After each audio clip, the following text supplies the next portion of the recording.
do it yourself brooder. So ito yung gamit natin dito sa Yard Classmate, no. Ito lang, plastic, limber, tapos masking tape. Makikita nyo, hindi ko na yan pinutol. Yung 4 meters na plastic ay tinupi ko lang yung mga side, no, pa-triangle, tapos i-hold lang ng masking tape. Yan, makikita nyo dyan sa video. No, ayun, resourceful lang tayo, no, at hindi ko talaga pinutol kasi baka magagamit pa ulit, no. 1 week lang naman yan.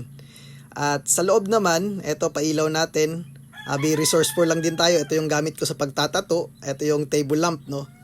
At yung sa baba naman, lalagyan lang natin yan ng mga papel para dyan sila masanay kumain. Yung baba naman is lalagyan ko ng karton, no, kaya sako naman, no, para doon sa droppings nila mabilis malinis. At napakasimple lang, no, pero safe na safe yung mga alaga natin dyan, hindi napapasok ng hangin, no. So hindi siya perfect pero working. Ayun po, happy gameful keeping.